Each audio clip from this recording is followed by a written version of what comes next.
వే gold trusted gold buyers మీరు తాకట్టు పెట్టిన బంగారాన్ని విడిపించి ఈ రోజు ఉన్న మార్కెట్ ధరకు కొనబడను. కేరళ సీఎం పినరై విజయన్ సంచలన నిర్ణయం తీసుకున్నారు. తన ఎక్స్ ఖాతాలో సీఎం హోదాను తొలగించారు పినరై. పాలిట్ బ్యూరో సభ్యుడు అని మార్చుకోవడంపై పెద్ద ఎత్తున చర్చ జరుగుతోంది. పేరు మార్పు వెనుక ఉన్న ఆంతర్యం ఏంటి? విజయన్ తన ఓటమిని ముందే ఒప్పుకున్నారా?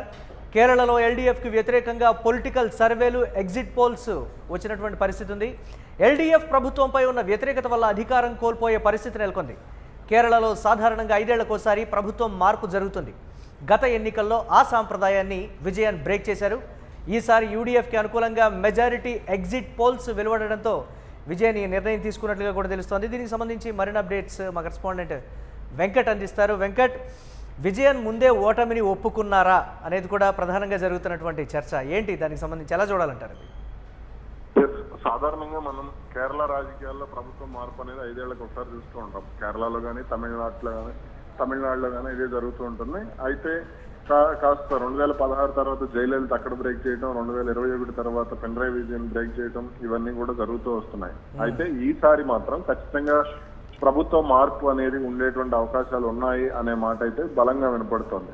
ముఖ్యంగా పినరై విజయన్ విషయంలో కొంత వ్యతిరేకత ఉంది. ఆ కరోనా సమయంలో తీసుకున్నటువంటి కొన్ని నిర్ణయాలు, అదేవిధంగా ఒక విద్యాశాఖ మంత్రిని తొలగించినటువంటి విషయంలో వచ్చినటువంటి వ్యతిరేకత, అలాగే మరికొన్ని వైద్య శాఖ మంత్రి విషయంలో వచ్చినటువంటి వ్యతిరేకత కానీ, ఇలా కొన్ని అంశాలకు సంబంధించి, అలాగే ఎప్పుడూ లేనటువంటి విధంగా కొన్ని సందర్భాల్లో కొన్ని శాఖలకు సంబంధించి అవినీతి ఆరోపణలు కానీ, అలాగే కొంత ఈ అభివృద్ధికి సంబంధించి వచ్చినటువంటి విమర్శలు కానీ, ఇవన్నీ కూడా కొంత ఆ కూటమికి తలనొప్పిగా మారినటువంటి పరిస్థితి ఉంది. అయితే ఈసారి మాత్రం ఖచ్చితంగా ఇటు కాంగ్రెస్ కానీ ఈ పార్టీలు కొంత గట్టిగా ఫోకస్ పెట్టడం, కేరళలో అటు అంటే 2019 తర్వాత నుంచి కూడా కేరళలో కొంత కాంగ్రెస్ పార్టీ గ్రౌండ్ లెవెల్లో రాహుల్ గాంధీని అక్కడ బరిలోకి దింపడం ఇవన్నీ కూడా చేస్తూ వచ్చింది. అది కాస్త కేరళలో మంచి ఫలితం ఇచ్చేటువంటి దిశగా కూడా పరిస్థితి కనపడుతుంది. ఈ నేపథ్యంలోనే కొంత పినరై విజయన్ కూడా ఇక తన అంటే ముఖ్యమంత్రి పదవి పోయేటువంటి అవకాశం ఉంది అనేటువంటి క్లారిటీలోనే ఉన్నారు అనే మాట బలంగా వినపడుతోంది. ఈ నేపథ్యంలోనే ఆయన తన ఎక్స్ ఖాతా నుంచే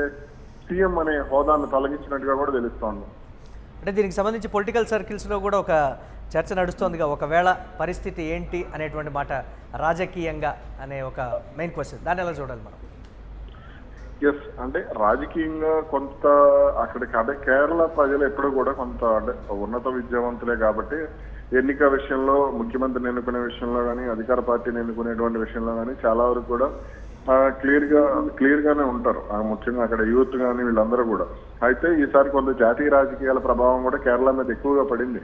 సాధారణంగా కాంగ్రెస్ వరకే అక్కడ జాతీయ రాజకీయాలు అంటే కాంగ్రెస్ మాత్రమే ఉండేది. కానీ ఈ గత 2024 పార్లమెంట్ ఎన్నికల నుంచి సురేష్ గోపి కానీ, అలాగే 2021లో వనతి శ్రీనివాసన్, అక్కడ ఒక మహిళా ఎమ్మెల్యే, ఆమె వనతి శ్రీనివాసన్ కాదు, మహిళా ఎమ్మెల్యే, ఇలా కొంత తిరువనంతపురం పార్లమెంట్ కి సంబంధించి అక్కడ ఒక మహిళా ఎమ్మెల్యే గెలవటం, ఇవన్నీ కూడా బీజేపీ కొంత బూస్ట్ ఇచ్చినటువంటి పరిస్థితి ఉంది. కాబట్టి కొంత ఇక్కడ జాతీయ రాజకీయాలు కూడా అక్కడ బాగా వేయబోతున్నాయి. బీజేపీ ఎలాగైనా సరే కేరళలో అధికారం చేజెక్కించుకోబోతుంది అనేటువంటి హడావుడి కూడా జరిగింది. కానీ ఇక్కడ కాంగ్రెస్ మాత్రమే చక్రం తిప్పడంలో సక్సెస్ అయింది. రాహుల్ గాంధీ సంపాదించుకున్నటువంటి ఇమేజ్, అంటే వాయనాడ్ ఎంపీగా ఆయన సంపాదించుకున్నటువంటి ఇమేజ్ చాలా వరకు కూడా అక్కడ ప్లస్ అయిందని చెప్పుకోవచ్చు.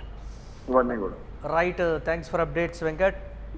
కేరళ సీఎం పినరై విజయన్ తీసుకున్నటువంటి సంచలన నిర్ణయం రాజకీయ వర్గాల్లో చర్చగా మారింది. తన ఎక్స్ ఖాతాలో సీఎం హోదాను పినరై తొలగించారు. పాలిట్ బ్యూరో సభ్యుడు అని మార్చుకోవడంపై కూడా పెద్ద ఎత్తున చర్చ జరుగుతోంది. పేరు మార్పు వెనుక ఉన్న ఆంతర్యం ఏంటి?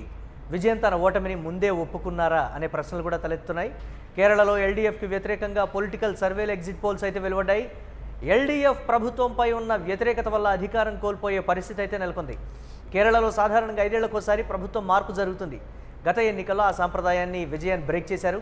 ఈసారి యూడీఎఫ్కి అనుకూలంగా మెజారిటీ ఎగ్జిట్ పోల్స్ వెలువడడంతోనే ఈ నిర్ణయం తీసుకున్నట్లుగా తెలుస్తోంది.